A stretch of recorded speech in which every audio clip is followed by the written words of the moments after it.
Y bien, en este día te quiero llevar a la historia del pueblo de Israel y por qué es justamente el pueblo elegido de Dios, de dónde viene esto, algo que es actual y que guarda relación con los sucesos que están aconteciendo ahora y también los futuros, aquellos que van a acontecer con el pueblo de Israel. O sea, en definitiva, parte de la historia del pueblo de Israel. Podríamos decir, para comenzar, qué posición ocupa Israel a vista de Dios. Esto lo podemos encontrar en Éxodo 19, para comenzar parte de la historia, Éxodo 19, 5 y 6. Dice: Ahora pues, si diereis oído a mi voz y guardareis mi pacto, vosotros seréis mi especial tesoro sobre todos los pueblos, porque mía es toda la tierra. Y vosotros seréis mi reino de sacerdotes y gente santa. Estas son las palabras que dirás a los hijos de Israel. ¿Por qué fue un pueblo privilegiado el pueblo que se congregó alrededor del monte Sinaí? Los más de 2,5 millones de personas que se reunieron al pie y alrededor del monte Sinaí una mañana en 1513 antes de Cristo fueron un pueblo privilegiado. No solo vieron la presencia de Dios manifestada visualmente de manera aterradora, sino que oyeron que ellos, de entre todos los pueblos de la tierra, habían sido escogidos por Dios para ser pueblo suyo. Una posesión especial. Ellos llevarían su nombre, apoyarían su adoración en la tierra y serían gobernados por sus leyes. Este pueblo, el pueblo de Israel, así llegaría a ser una nación santa. Este privilegio sería de ellos con tal que obedecieran todos los mandamientos e instrucciones que el todopoderoso Dios, ¿sí?, les daba. ¿A base de qué provisión llegarían a ser los israelitas del pueblo de Dios y cómo respondieron a la oferta de Dios? ¿Qué recibieron como resultado? El acuerdo o pacto que hizo allí en el monte Sinaí fue un pacto bilateral, dado que algo se exigía de ambas partes. Por parte de Dios, Dios haría de esta persona su pueblo y la bendeciría siempre que cumpliesen su parte del acuerdo. Y la parte que les atañía a ellos era ser obedientes a Él. Si no cumplían con su parte, Él no estaba obligado a cumplir con la suya. Por eso es bilateral, ¿no?, de las dos partes. Cuando Moisés descendió de la cima del monte Sinaí e informó al pueblo acerca de los mandamientos de Jehová, todos los presentes expresaron que estaban dispuestos a hacer lo que Él exigía de ellos. Esto lo vemos en los dos versículos siguientes, en Éxodo 19, 7 y 8. Entonces vino Moisés y llamó a los ancianos del pueblo y propuso en presencia de ellos todas estas palabras que Jehová le había mandado. Y todo el pueblo respondió a una y dijeron: todo lo que Jehová ha dicho haremos. Y Moisés refirió las palabras del pueblo a Jehová. Puesto que convinieron en ser obedientes, Jehová procedió a darles una ley justa por medio de la cual habían de guiarse. Fue el famoso pacto de la ley o la ley mosaica. ¿Cómo se validó el pacto de la ley? En Éxodo 24, 3 y 8 lo podemos encontrar. De 3 al 8, dice así, Éxodo 24. Y Moisés vino y contó al pueblo todas las palabras de Jehová y todos los derechos, y todo el pueblo respondió a una voz y dijeron: ejecutaremos todas las palabras que Jehová ha dicho. Y Moisés escribió todas las palabras de Jehová y levantándose de mañana edificó un altar al pie del monte y 12 columnas según las 12 tribus de Israel. Y envió a los mancebos de los hijos de Israel, los cuales ofrecieron holocaustos y sacrificaron pacíficos a Jehová becerro. Y Moisés tomó la mitad de la sangre y púsola en tazones y esparció la otra mitad de la sangre sobre el altar. Y tomó el libro de la alianza y leyó a oídos del pueblo, el cual dijo: haremos todas las cosas que Jehová ha dicho y obedeceremos. Entonces Moisés tomó la sangre y roció sobre el pueblo y dijo: he aquí la sangre de la alianza que Jehová ha hecho con vosotros sobre todas estas cosas. Este procedimiento validó el pacto, es decir, lo puso en vigor y lo hizo legalmente obligatorio, ¿sí? Entonces, esto lo vemos también reflejado en el Nuevo Testamento, en Hebreos 9, del 16 al 20, dice así. Hebreos 9, del 16 al 20. Porque donde hay testamento necesario es que intervenga muerte del testador, porque el testamento con la muerte es confirmado, de otra manera no es válido, entre tanto que el testador vive. De donde vino que ni aun el primero fue consagrado sin sangre, porque habiendo leído Moisés todos los mandamientos de la ley a todo el pueblo, tomando la sangre de los becerros y de los machos cabríos, con agua y lana de grana e hisopo, roció al mismo libro y también a todo el pueblo, diciendo: esta es la sangre del testamento que Dios os ha mandado. Entonces, las víctimas animales tomaron el lugar, ¿no?, que Moisés, que era el mediador de este pacto. De esta manera, la sangre de los animales sustituyó por la de él al legalizar el pacto de la ley y ponerlo en vigor. El nacimiento de una nación. ¿Cómo hizo de los israelitas un pueblo singular el pacto de la ley? Por medio de este acuerdo o pacto, los israelitas llegaron a ser una nación con Jehová Dios como su rey. Sus mandamientos formaron su cuerpo de leyes. Esto hizo de ellos un pueblo singular, enteramente diferente de todas las otras naciones. Ninguna otra nación en la tierra tuvo esa relación estrecha con el Creador de la humanidad. Esto lo vemos en Éxodo 34, 10. En Éxodo 34, 10. Dice: y él dijo: he aquí yo hago concierto delante de todo tu pueblo. Haré maravillas que no han sido hechas en toda la tierra, ni en nación alguna. Y verá todo el pueblo en medio del cual estás tú, la obra de Jehová. Porque ha de ser cosas terribles la que yo haré contigo. Ahí está la promesa, el pacto. ¿Cuáles fueron algunas de las cosas maravillosas que Dios hizo a favor de ellos y cómo probó esto, que ellos eran su pueblo escogido? Durante los años que siguieron a esta asamblea memorable en el monte Sinaí, Jehová Dios ejecutó muchos milagros a favor de ese pueblo. No solo se le gastaron sus zapatos y ropa durante sus 40 años de viajar en el desierto, sino que se les proveyó alimento milagrosamente en forma de maná, ¿no? Esto lo podemos ver en Deuteronomio 29:5, por ejemplo. Nos dice: y yo os he traído 40 años por el desierto. Vuestros vestidos no se han envejecido sobre vosotros, ni tus zapatos se han envejecido sobre tu pie. También lo vemos en el Salmo 78, 24. Salmo 78, 24 dice: e hizo llover sobre ellos maná para comer, y dióles trigo de los cielos. Cuando se enfrentaron a los ejércitos de las naciones enemigas, Dios peleó por ellos, dándoles la victoria. Los guió a una tierra deseable y se la dio como territorio suyo. Se mantuvo en contacto con ellos por medio de profetas y les dio a saber de acontecimientos futuros. Estas y muchas otras cosas maravillosas se hicieron a favor de ellos. Por centenares de años Dios reconoció a los israelitas como su pueblo escogido. Ningún otro pueblo durante este tiempo disfrutó de esta distinción singular. Ningún otro vio ejecutadas delante de sus ojos las maravillas que vio la nación de Israel, ni oyó las cosas que esa nación oyó.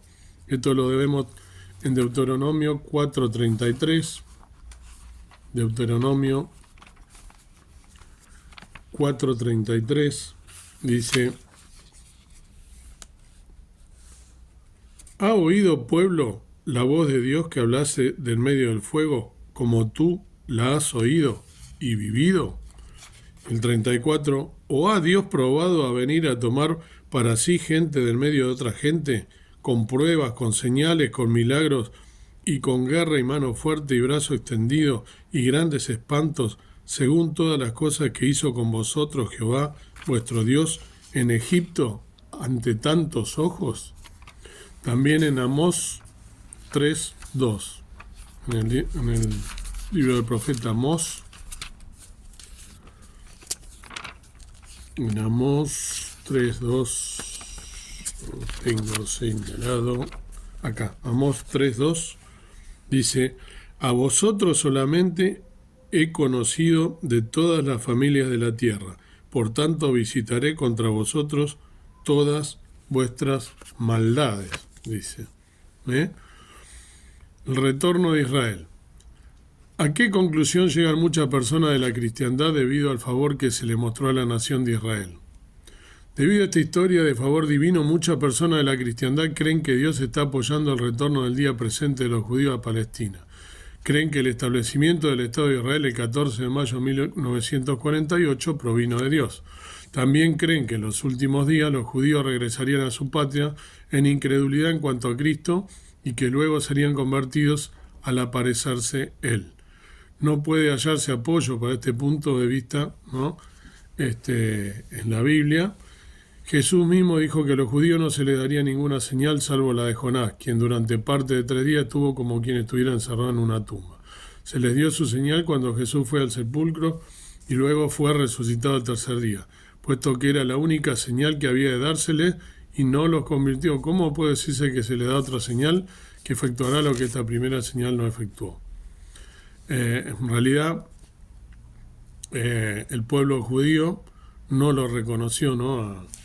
Al Señor Jesús cuando vino, porque eran religiosos los de su época, y entonces ellos no lo aceptaron como el Mesías.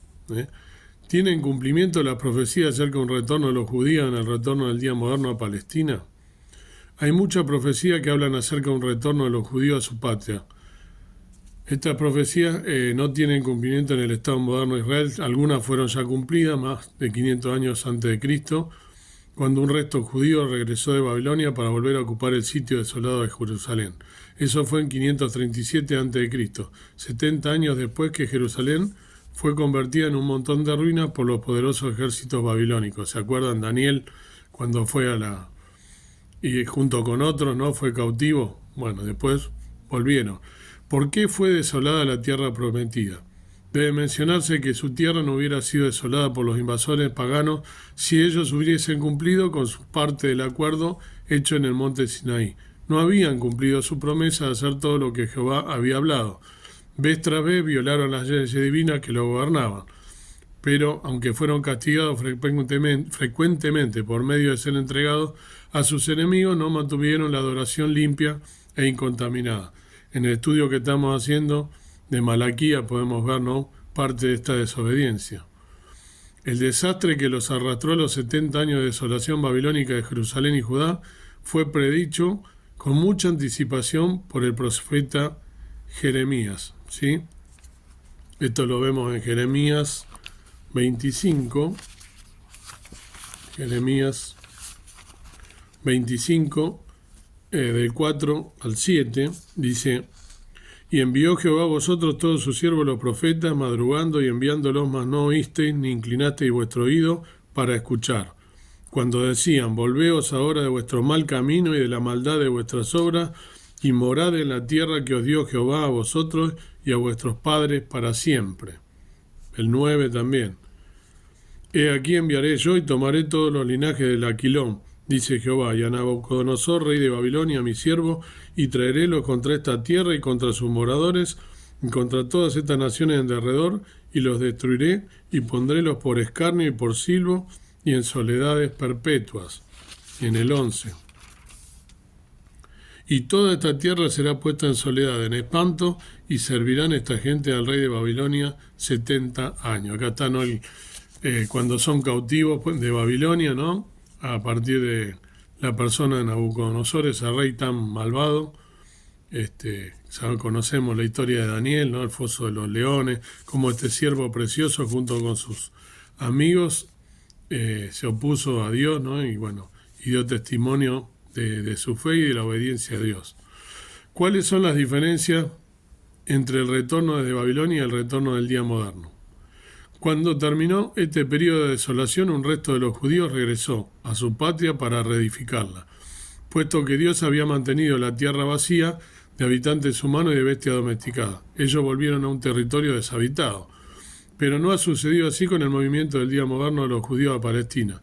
Tampoco hay paralelo alguno en su móvil al regresar. El resto que salió de Babilonia no retornó en incredulidad, sino más bien en fe.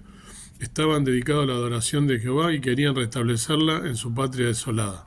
Sin embargo, no sucede igual con los repatriados del día moderno.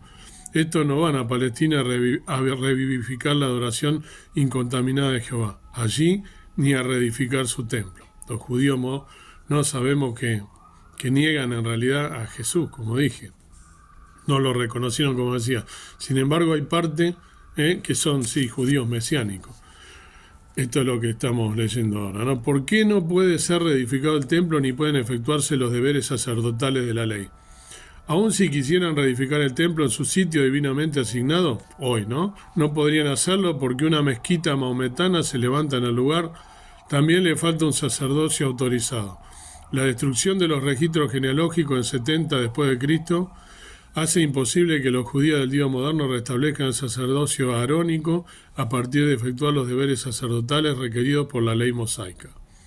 ¿A quién acude la República de Israel para ser reconocida y por ayuda, y cómo es esto contrario a las instrucciones divinas? La República de Israel recibió su existencia de la potencia de este mundo y ha buscado el ser reconocida por esa potencia. Se ha hecho parte del sistema mundano de cosas. Esto es contrario a las instrucciones que Dios dio a los antepasados de Israel. Él les dijo que no buscasen ayuda de parte de Egipto, el cual es símbolo del mundo. Esto lo decimos permanentemente, ¿no? en el canal, que el que tiene que ayudar y el que tiene que reconocer no es una potencia como hoy es Estados Unidos, en su momento Egipto, ni confiar en nadie de este mundo, ni en poderes de arma, sino que confiar en Dios. Y Israel debería volverse a Dios. Por eso también está pasando por lo que está pasando. Este es el motivo de este que estamos ahora analizando. En Isaías 31:1 lo podemos ver. Hay de los que descienden a Egipto por ayuda y confían en caballos y su esperanza ponen en carros, porque son muchos, y en caballeros, porque son valientes. Y no miraron al Santo de Israel ni buscaron a Jehová. Clarísimo, ¿no?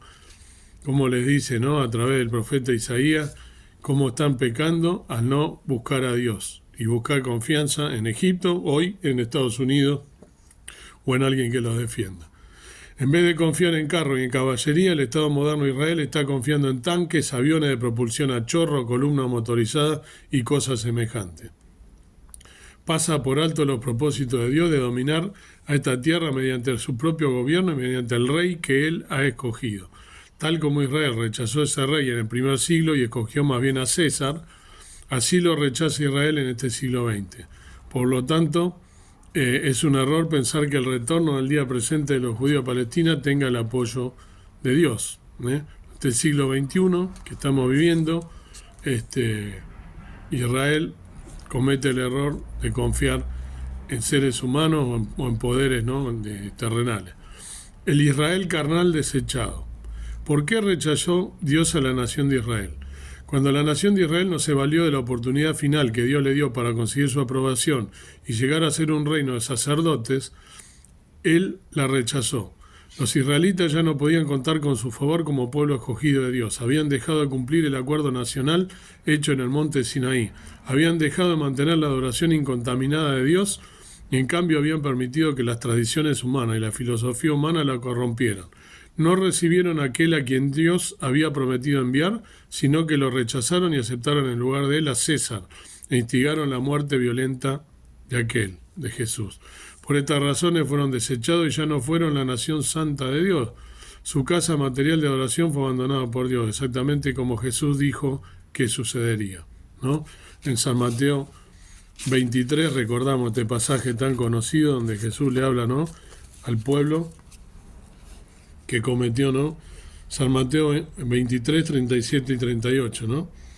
Jerusalén, Jerusalén, que matas a los profetas y apedreas a los que son enviados a ti. ¿Cuántas veces quise juntar tus hijos como la gallina junta sus pollos debajo de las alas y no quisiste? He aquí vuestra casa os es dejada desierta. ¿Cuál es una prueba visible de que Israel fue en ese momento abandonado por Dios, o si quiere le fue soltada la mano de Dios? La prueba de que se le había dejado llegó con la destrucción de Jerusalén en 70 después de Cristo, en el cual tiempo el templo fue destruido por última vez, ¿no? Por Tito, ¿se acuerdan? Ya no podía efectuarse la adoración de Jehová en el lugar que él había escogido y de la manera especificada en el pacto de la ley en 136 después de Cristo.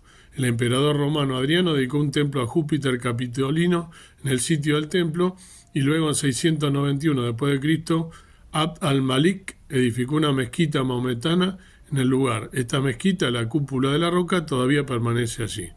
Es de color del oro, ¿no? Y está en la misma Jerusalén. El Israel espiritual.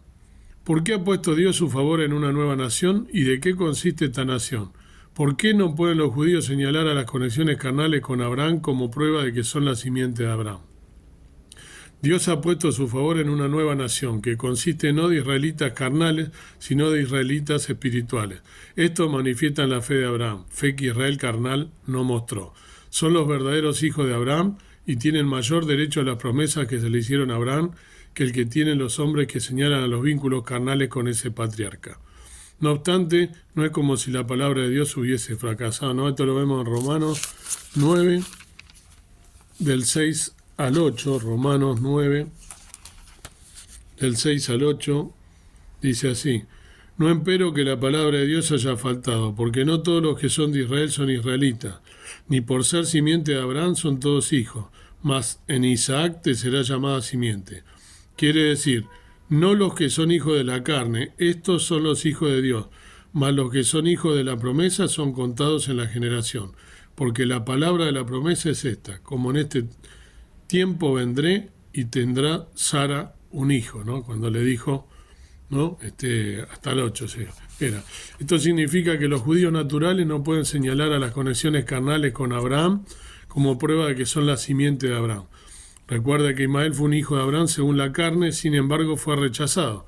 Se ve, pues, que se requiere más que vínculos carnales y circuncisión carnal. Tiene que haber fe y una circuncisión del corazón. Moisés aclaró este hecho cuando dijo, ¿no? En Deuteronomio 10, 16,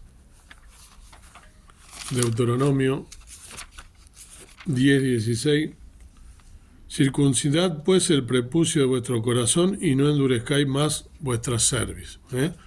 El apóstol Pablo comentó acerca de este mismo punto, ¿no? En Romanos 2,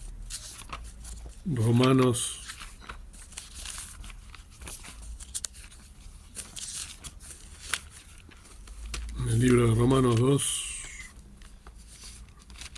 28 y 29, ¿no? Él dijo: porque no es judío el que lo es en manifiesto, ni la circuncisión es la que es en manifiesto en la carne, mas es judío el que lo es en lo interior, y la circuncisión es la del corazón, en espíritu, no en letra, la alabanza del cual no es de los hombres, sino de Dios. ¿Por qué son judíos en el verdadero sentido de la palabra los miembros de la nueva nación? La nueva nación que lleva el nombre de Jehová ha experimentado esta clase de circuncisión.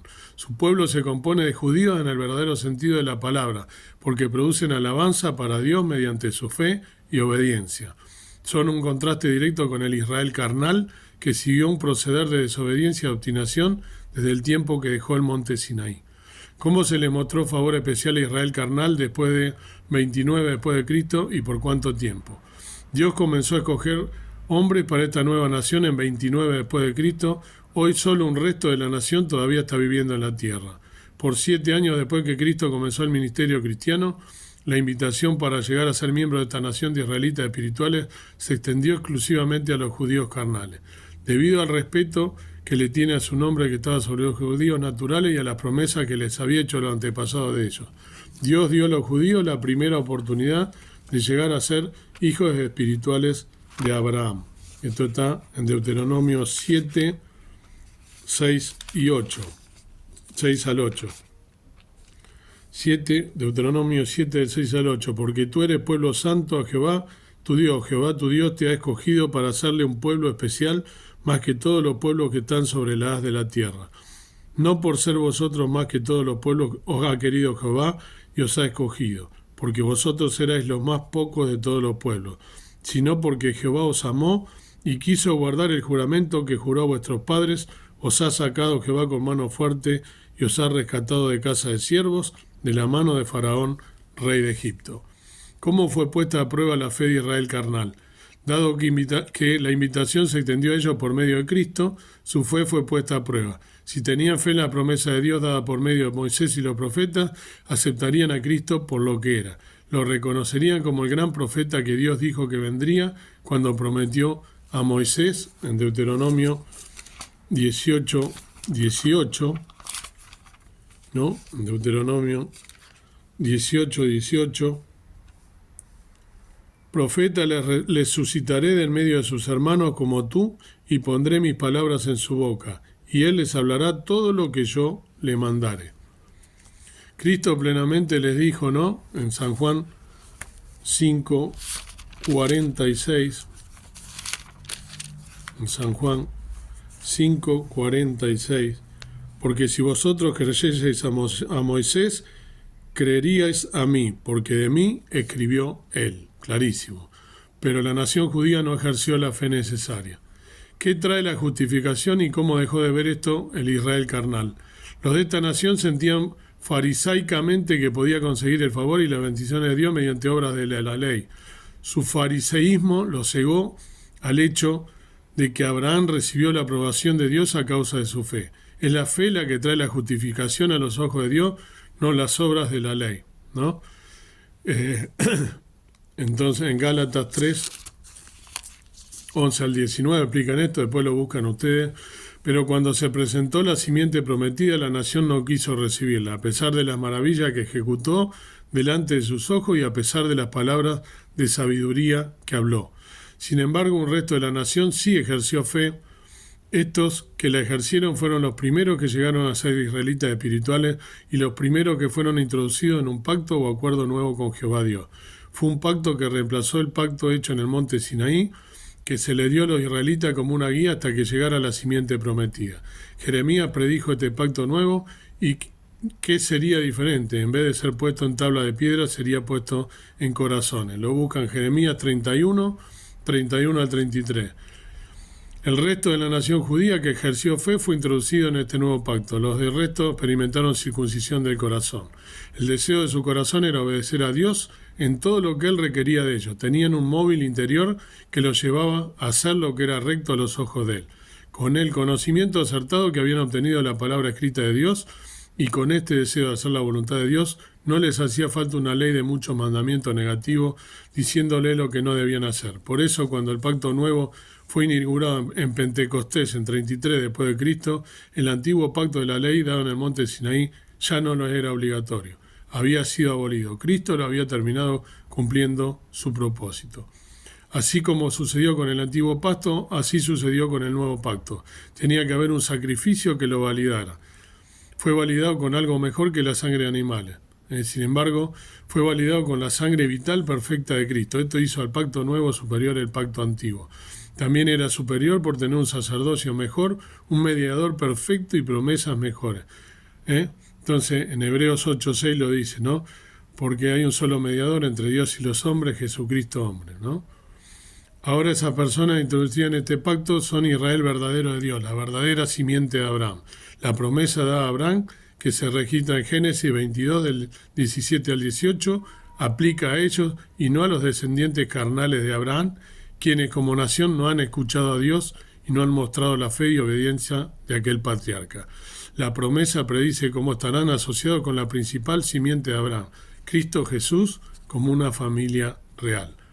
Dado que no fue la voluntad de Dios dar a conocer el día de Abraham el número de personas que formaría el Israel espiritual, lo dejó como un número indefinido, no revelado, ¿no? Dijo que como las estrellas del mar y la arena con las estrellas del cielo y la arena del mar no se podrá contar tu simiente, le dijo a Abraham. No fue sino hasta después de inaugurar el pacto nuevo que se dio a conocer, no, este secreto, el número que está reflectado en Apocalipsis 14:1, ¿no? Donde habla que describe que los israelitas espirituales se representan con la simiente principal, que van a ser los 144.000, ¿no? Miembros de cada una de las tribus, 12.000 de cada una. Y entonces allí nosotros tenemos que van a ser miembros bajo el sumo sacerdote Cristo, ¿no? Solo estos son introducidos en el pacto nuevo y forman una nueva nación que lleva el nombre de Jesús. El favor de Dios ahora descansa sobre esta nueva nación y no sobre el Israel natural. Pero el que se haya desechado la casa de oración nacional judía no significa que los judíos individuales no puedan entrar en el favor de Dios. El que se haya rechazado esa nación no significó que se rechazó a todo individuo dentro de ella, porque un resto de la nación ejerció la fe y fue introducido en el nuevo pacto. Esto está en Romanos 9:27. Así como este resto obtuvo el favor de Dios por ejercer fe en Él y en su Hijo, así judíos individuales hoy pueden obtenerlo por el mismo medio. Tienen que reconocer que Dios ha reemplazado el antiguo pacto de la ley con un pacto nuevo y mejor. Tienen que reconocer su sacrificio mejor, la humanidad de Cristo, y que el pecado heredado desde Adán se limpia permanentemente por medio de su sangre. Tienen que reconocer a Cristo como el Rey nombrado por Dios y al Israel espiritual como el verdadero Israel de Dios. En otras palabras, judíos individuales pueden obtener el favor de Dios de la misma manera que lo obtienen los no judíos, los gentiles. En vista de todo esto, es evidente que Israel carnal no ocupa una posición favorable a vista de Dios. En vez de ser la nación santa de él, lo ha como aparentemente soltado la mano, lo sigue protegiendo, por supuesto, ¿no? Pero Israel lo abandonó a Dios en realidad a través de su obstinación, desobediencia y por haber rechazado sus actos de bondad amorosa. A causa de los que se han sido escogidos para formar el Israel espiritual, han mostrado la fe y la obediencia de Abraham. Ellos son los verdaderos hijos de Abraham, por lo tanto no es el Israel carnal, sino todo el Israel espiritual el que será salvo. Los que lo componen son quienes reciben la bendición de ser la propiedad especial de Dios, un reino de sacerdotes y una nación santa. Entonces, hemos hecho ya en un pantallazo, porque es mucho, ¿no? Cómo Israel dejó de tener, a través de su desobediencia, ese pacto, no reconociendo a Jesús, al Mesías, cuando vino, y a raíz de eso está pasando por lo que está pasando. Pero hay un remanente de judíos, los mesiánicos, y aquellos que en un futuro, los 144.000 que habla el Apocalipsis, que van a ser parte también del reino celestial. Todo aquel judío que busca a Dios y que se arrepiente, ¿no? Y que reconoce a Cristo como su Salvador, como lo hacemos nosotros, es parte del pueblo de Dios, que es lo que habla el Israel espiritual. Dios quiere entonces que entiendas cómo es que pasan todas estas cosas. Amado Dios, amado Padre, te damos gracias por haber estudiado esto o analizado esto tan importante a la luz de la palabra de Dios, de dónde viene, que es el pueblo de Israel, que ha también rechazado al Señor Jesús, pero que también hay un remanente. Dios quiera que nosotros también como pueblo elegido podamos ser santos, buscando tu palabra hasta el día de que nos vengas a buscar. Que podamos también reconocernos pecadores y aceptar la obra de Cristo nuestro Salvador y vivir en santificación.